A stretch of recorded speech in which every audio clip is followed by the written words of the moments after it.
Hello and welcome to Hopewell's holiday video series funded by Bell Let's Talk. We hope you enjoy today's video. Hi everyone, I'm Camille, if you didn't know.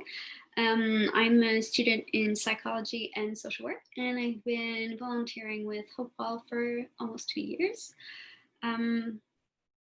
So today's topic is such an important one.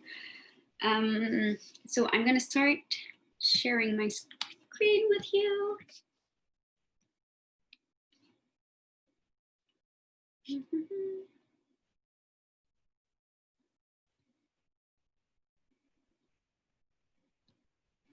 Okay, so today it's about dealing with difficult emotions.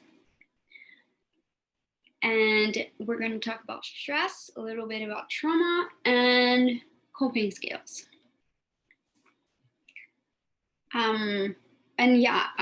Brave and Hopeful is kind of my side biz where I do life coaching with people. So what is stress?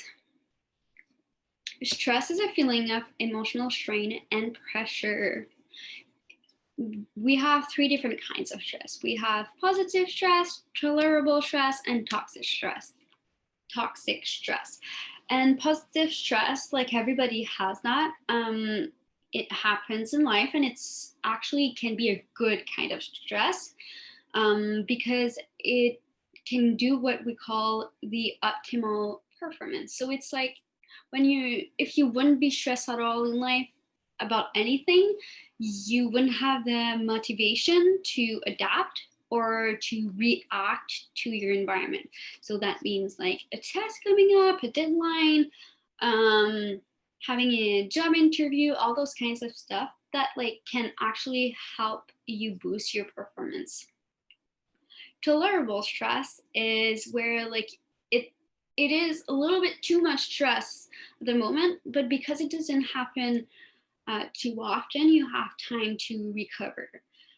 And obviously, if you have good supportive relationships or friendships in your life, you can more easily recover from that stress.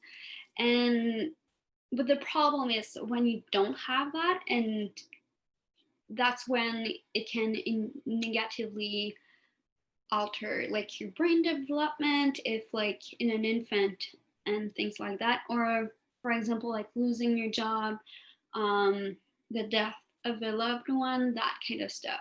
It's like it's still part of life, it's gonna happen, but at least it's not something that is constant. Toxic stress, however, is something that is constant, strong, and frequent, and it basically activates your body's fight or flight response too often, and then it like your body gets overcharged with it. So that happens with like chronic neglect as a child, abusive relationship, toxic work environment. So it's like and that toxic stress, that's when it can easily develop into an anxiety disorder.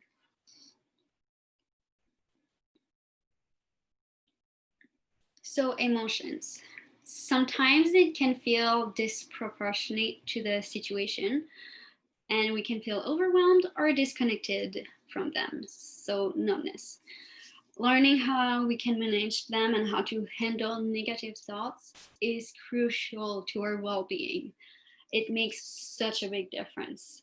It is important to validate your feelings. It's a signal that one of your emotional needs is not being met. So sometimes we get really scared or really anxious, or we get really angry about a situation, and we're like, well, why am I reacting this way? So there's two options. It's either because of you're reacting to the events or the environment, which might be a trigger of trauma, which I will talk more later, or it can be an inner reaction to your own thoughts. But the thing is, like that emotional reaction is there to tell you that you're missing out on a need, that you're not giving enough attention to something that you need. Most of the time it's emotional.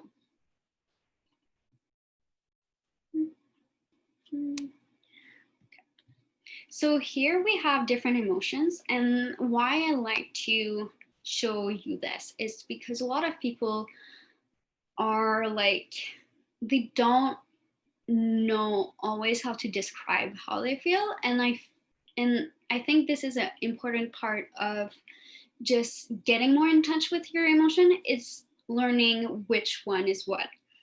And sometimes it's really useful to be able to communicate that, because it helps alleviate some of that stress.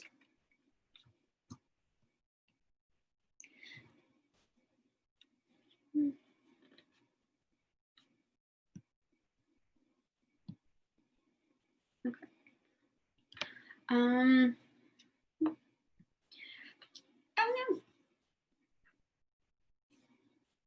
There you go. Sorry about that. So what is trauma? Trauma is the result of incredibly stressful events that shatter your sense of security. So your feelings, you have feelings of distress.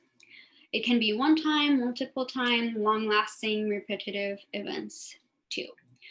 It's stored mostly in the right hemisphere of the brain, which means that when you have flashbacks, that's why, because it's like you have a feeling of losing touch with time and space, and sometimes that's also why it's harder to remember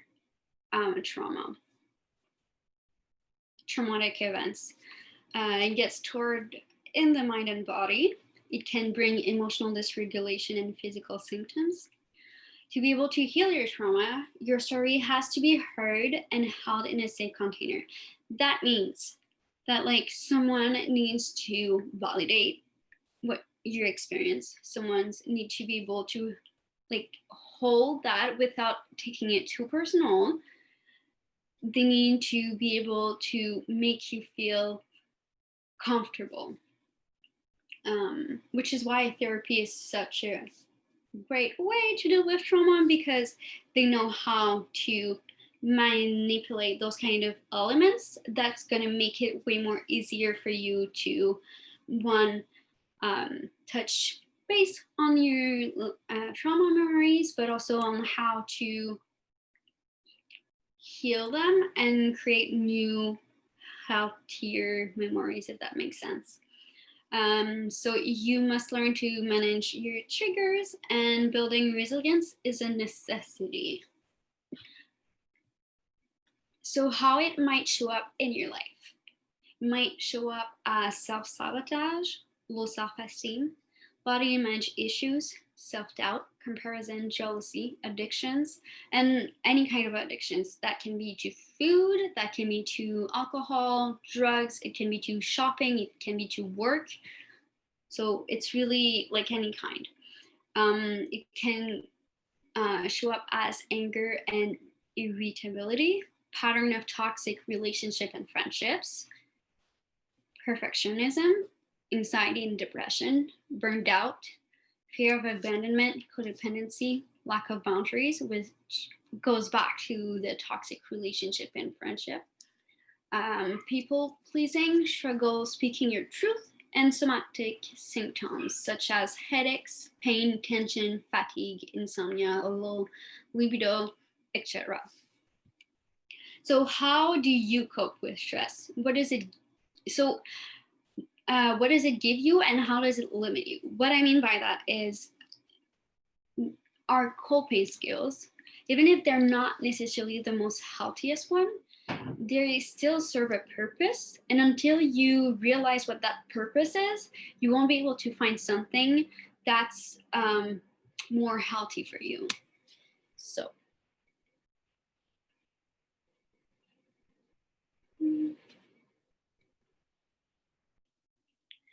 part of this coping is obviously self-care. And if you watch my first workshop, it was about self-love and self-care. And self-care is the ultimate great way to deal with emotions, or like deal with hard moments, I would say. But again, that's not like always reachable, achievable for when you're in crisis or when you are triggered. So I also wanted to like say that sometimes like wanting to be busy all the time is a trauma response and fear-based distraction from what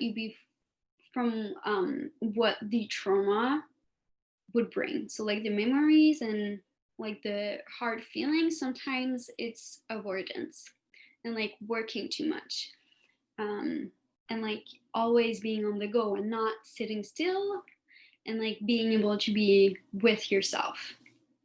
And also I wanted to mention about toxic positivity. It's not healthy to always be positive, and it's not healthy to like invalidate your feelings in a point where you're like, well, I'm not allowed to feel this. I should be grateful. I should be happy. Like some people have it worse.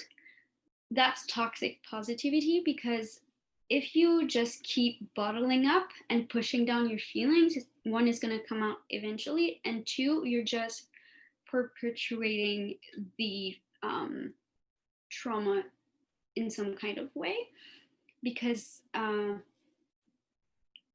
it's gonna keep like living on as long as you don't validate the experience that you're having.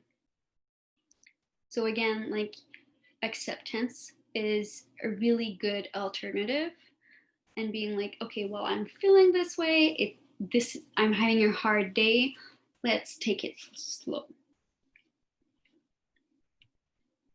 So the nervous system and the emotions.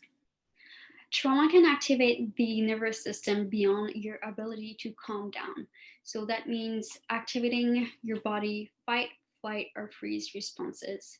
And we have what we call the window of tolerance, which is when our nervous system can get stuck above or below the line of optimal arousal zone. So it's like fancy words, but basically it just means that you're either in the fight or in the flight response. And obviously there's like the freeze response that's like kind of in the middle and goes in between. But basically it means that you are on high alerts all the time. And when someone has like PTSD, that's what happens. Like you're not able to regulate your nervous system, and you're always hyper vigilant about what's going on around you in case of danger. So yeah, we have two main nervous system. We have the sympathetic and the parasympathetic. One regulates like sleep, digestion, and all of that, and the other one regulates like adrenaline, the fight or flight response, and all of that. So as you can see here, like this is the window of tolerance. So that's where like you can get a little bit stressed. Like I talked about the beginning, we have 3 different kinds of stress. That's where like it's normal stress. You might get like really stressed for like a small period of time, but like you're gonna come back to the baseline, which is like you can function properly, you're responsive, you can sleep well, all of those things. And then you can either get in the hyperarousal, which is numbness, shutdown, poor self-care, poor boundaries, and it's basically like the freeze response. And then you have the hyperarousal, which is vigilance, panic, anxiety, anger, or agitation.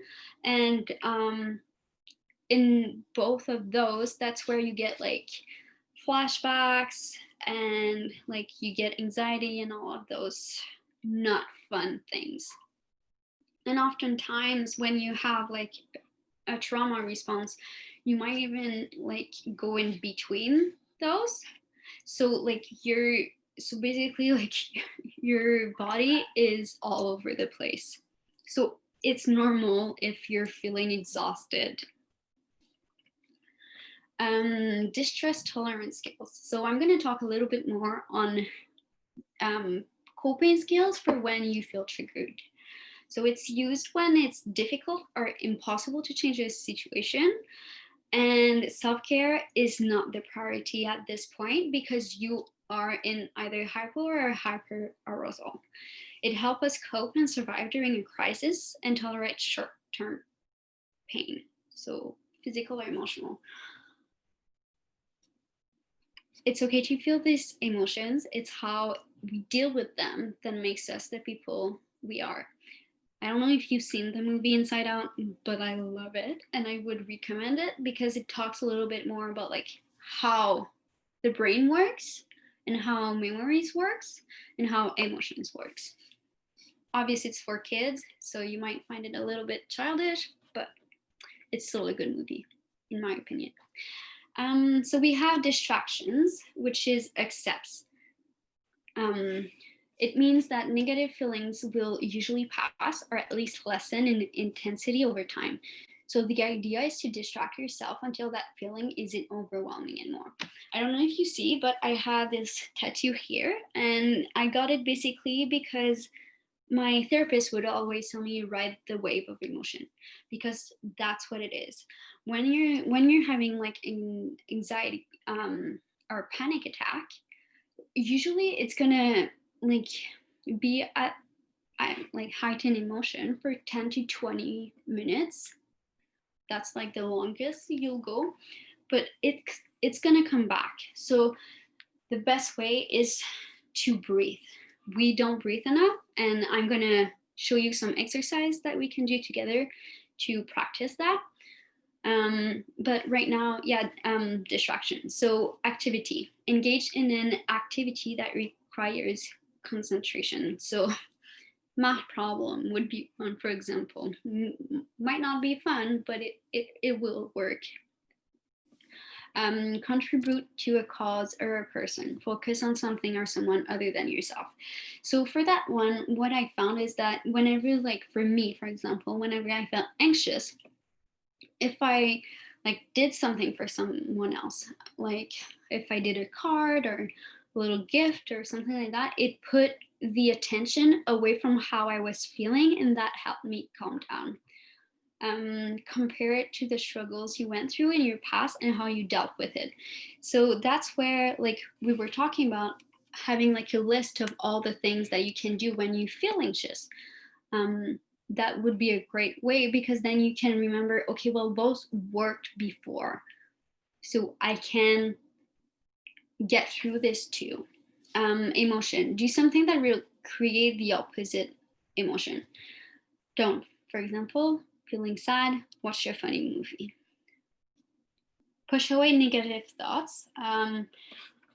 Again, this is not about toxic positivity. It's more about like in moments of crisis. Toxic positivity, I meant it more in like an everyday kind of way, while this is like really specific to like moments of crisis. With distraction. So it's not necessarily like saying you're not allowed to feel this. It's okay, I'm feeling this, but right now, if I think too much about it, it's just like gonna get overwhelming. So let's do something else. Thoughts. So you can try to focus on specific ones like counting to 10, reading the same sentence over and over again. I find that like for me, when I'm stressed, reading is a good way to deal with it because then your focus is really on something else. And sensations. Don't Find safe physical sensations to distract yourself from the negative emotion. So I mean safe physical sensations because self-harm is not necessarily healthy. It might be helpful, it might in the sense that it has a purpose, um, short term, but long term, this is not the best way to cope with your feelings. So if it's, for example, like for me, when I had anxiety attack, I would often take a cold shower, or if I was outside, I would just like take some snow in my hands, and then it would help me calm down. It can work too with hot, like you could take like a hot bath, for example, and I'm sure it would help too. Radical acceptance. So learning to accept the problems that are out of your control, which is a really hard one to do, and it takes practice. Validate your emotions. It's okay if I feel this way. Communicate your needs to others. If you need space, tell them. Focus on what you can control. So it's easy to get overwhelmed by everything you can't control. And again, like, let's be careful here, because I know a big part of the eating disorder is about like controlling your eating habits, controlling your body, but this is not about this. This is about like your thoughts, how you can control your thoughts and how you can control your behavior in a positive way. Let go of the outcomes. Practice non-attachment. It's a Buddhist practice. So we talked a little bit about it. Someone mentioned it. Meditating, journaling are great ways to do this because it helps you like get it out. Even dancing could be a great way to do it because you're like moving the stress out of your body. And practice self-compassion. So if you're feeling really stressed or you did a mistake, be kind to yourself. Rational thinking and cognitive distortions. Rational thinking, so reasoning with facts and logic, being sensitive and aware of the outcomes, and self-compassion comes into that. Cognitive distortions is negative thoughts that becomes frequent, strong, and are exaggerated or inaccurate. They affect our feelings and change our behaviors. And I don't know if you heard about the self-fulfilling prophecy, but that's a concept in psychology where because of how you feel, you'll act a certain way, which will in consequence impact how others react to you. And then what your initial thought might become true just because of the way you change how you acted. And it can feel hopeless a lot of the time when you have cognitive distortions. So this is like a few of them. I'm not gonna go through all of them, but this is just like an idea. So we have other example here, which I think are really on point, I would say. So we can take a little pause here.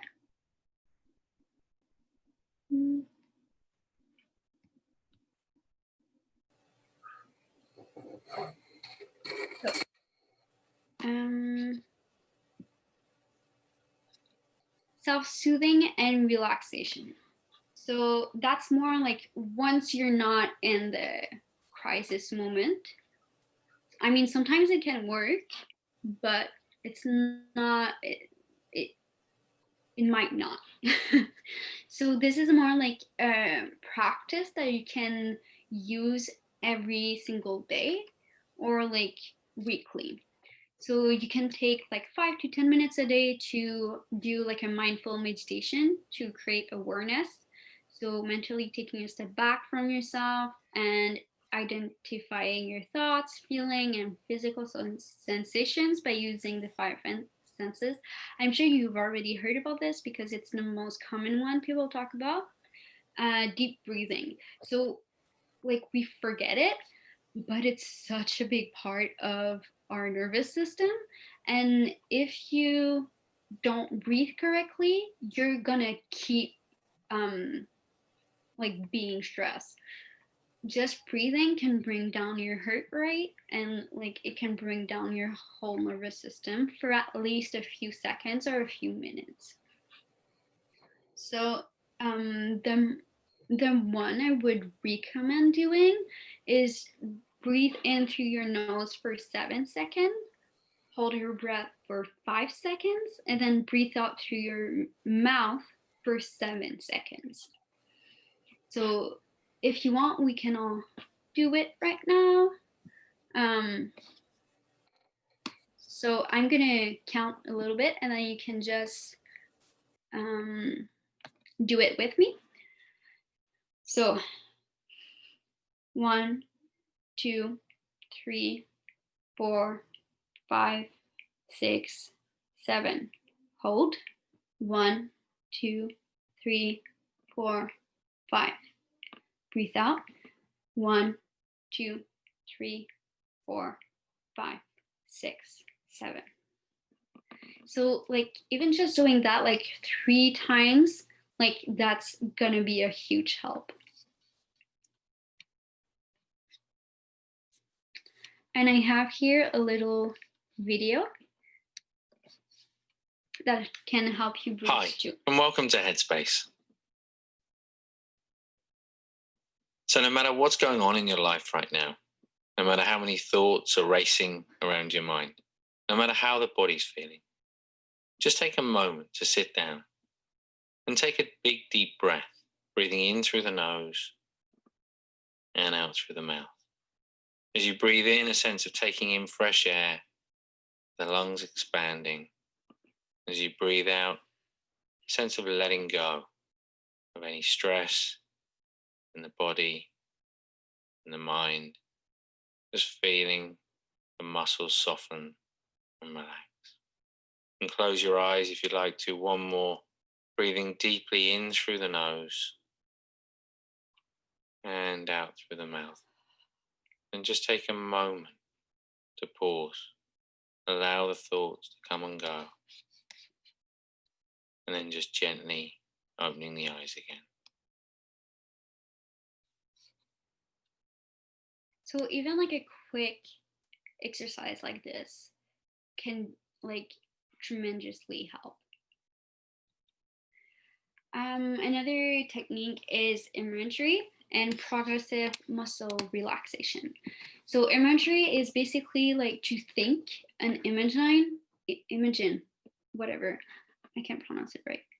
You're a safe place. So it's like your place, the perfect place for you, where you feel the most comfortable and where you feel the most alive, the most free. So for example, like thinking of like going on vacation in the south, or cuddling a puppy, or being in nature too could work. So it's like concentrate on all those little details of like tasting, seeing, hearing, touching, and smelling, and it might help you get out of that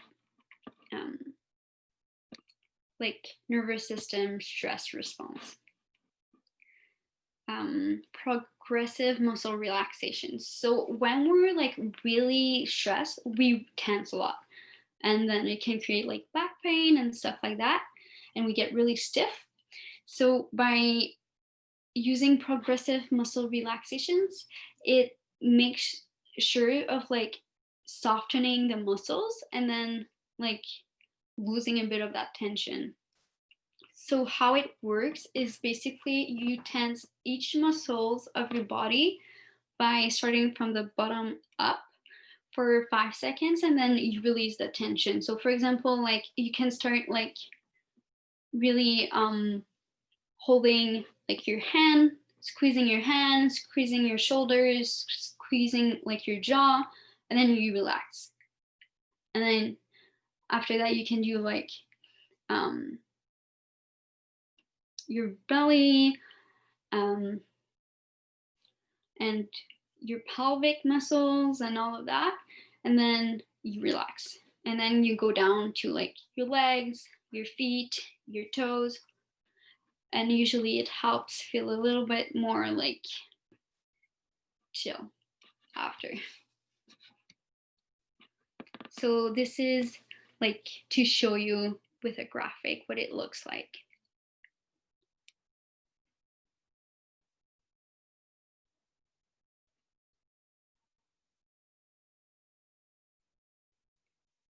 The emotional freedom technique, EFT, is a healing concept based in Eastern medicine practices, and it's been there for like over 5,000 years.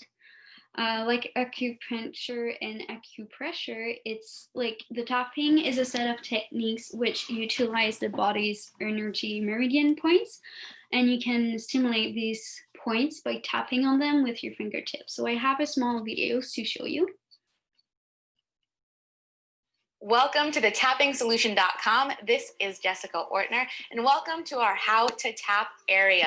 Here we'll provide all the information to help you get started right away to use this incredible stress relief technique that will really benefit your mind and your body.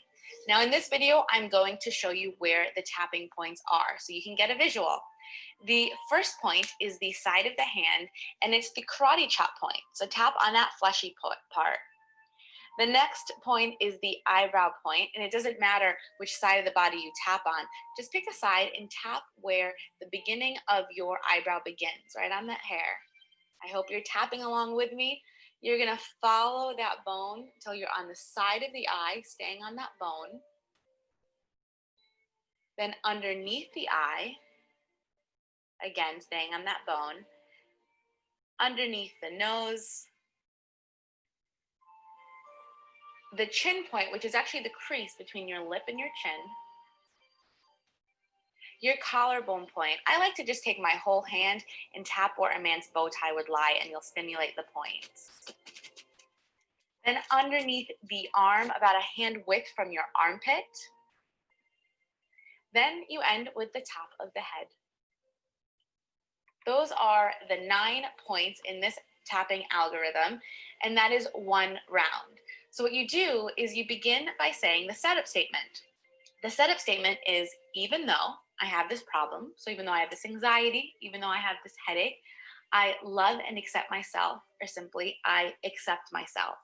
A lot of people feel resistant to this. They say, why would I ever say I accept something that I want to get rid of?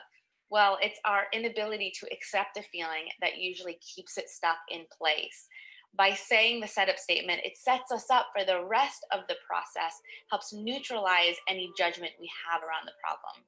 So you say the setup statement 3 times, then you tap on the rest of the acupressure points while simply saying how you feel. It's not about the fancy language. It's about being honest with how you're feeling, bringing that up in your body and tapping on that acupressure, on these acupressure points. Again, sending that calming signal to the brain, letting your brain know that even with this thought, you are safe and it's okay to relax. So let me give you an example of what one tapping round may look like. If you are stressed around, say, a deadline, you would tap and say, even though I feel so stressed around this deadline, I love and accept myself. Even though I feel stressed around this deadline, I accept myself. Even though I feel stress around this deadline, I love and accept myself. Whatever variation of the setup statement you'd like to use is perfect. Then we're going to tap on the rest of the points just while we vent. So it would go something like this.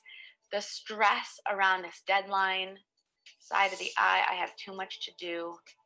Under the eye, it's too much for one person. Under the nose, all this pressure that I feel.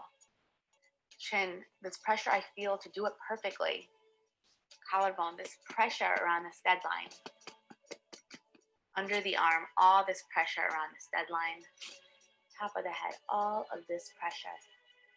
It's as simple as trusting your intuition and really just giving a voice to the tape you're already playing in your head. You might already be having that panicked conversation. Now have that conversation with yourself while stimulating the points to really see a difference. You'll get to the point where you can say these things, you can think these thoughts without having the tension, the physical response. And that is where the real change happens. Well, I hope that is enough to help you get started. Continue reading here to get more information, and welcome to the tappingsolution.com. Welcome to the tappingsolution.com. This is I hope that was a little bit helpful.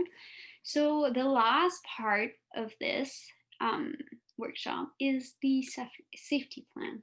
So basically, it's when you feel in danger. What can you have under your belt? What kind of tools you can have that you know will help you get through that moment? So sometimes when you're like feeling hopeless, it's a good idea to have some life goals with you. Warning signs of a relapse is a really good one to be aware of. That way you can prevent it. It's like when you're driving and then you see a bump in the road. It's like instead of going on it, you're gonna divert and miss it. So warning signs are kind of like that, and it's like, for example, it can be really simple. For me, when I'm anxious, then I get nauseous, and when I get nauseous, I don't want to eat. But that is not a good thing when you're recovering from an eating disorder. Therefore, I make sure to always eat no matter how stressed I am, even if it has to be like a little bit less, but more often. So you have to make sure like to keep on top of your self-care game. Your triggers. It's a good idea to be aware of your triggers. And it's important to have a plan around when those come up. What do you do? So for example, if you know that going to social events where there's food is triggering to you, okay, well, what can you have with you that will calm you down and make it more comfortable for you? Is it having like a best friend there that you can talk to if you feel stressed? Is it eating before going so you don't feel like you have to eat in front of people, which is technically a cognitive distortion, just saying. And to like have an idea of what kind of future challenges there will be. So example, if you know you're moving or you have a vacation coming on, well, you know that's going to be stressful. So what kind of self-care can you put in place before those challenges so you know you're more ready to deal with that stress? Have an idea of like emergency contacts, and obviously in that comes crisis lines too.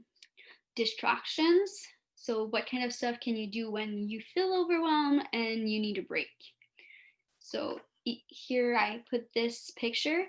Obviously, exercise, and if that's a trigger for you, then don't do it. The reasons to recover. And so like your why in life. What keeps you holding on to recovery? Where do you see your life? And that's a good exercise I would actually ask you to do, is to maybe like write down, take a few minutes, like maybe half an hour, to just write down tonight, if you can, how do you see your life without your eating disorder? What would be the perfect day for you? How would you feel if you didn't have your eating disorder? And then hold on to that whenever it feels challenging. Healthy coping skills, which is part of self-care, obviously. And then accountability is a big part of recovery, and having a safety plan. It's like knowing that when you are stressed, when you struggle, that you have someone to check in with you, that you have someone you can reach out to, having that support. And part of it could also be like having a therapist or having like support groups or things like that. So yeah, I'm done. I hope you liked it. Thank you so much for coming to all of my or some of my workshops. I hope you enjoyed. If you have any recommendations or if you want more of them, make sure to you can either reach out to me through social media at Brave and Hopeful. What am I saying? Brave and Hopeful, or you can reach out to Tia. She is the program coordinator at Hopewell. And yeah, so I'm gonna stop the recording. And then if you want to have a quick chat, we can have that too.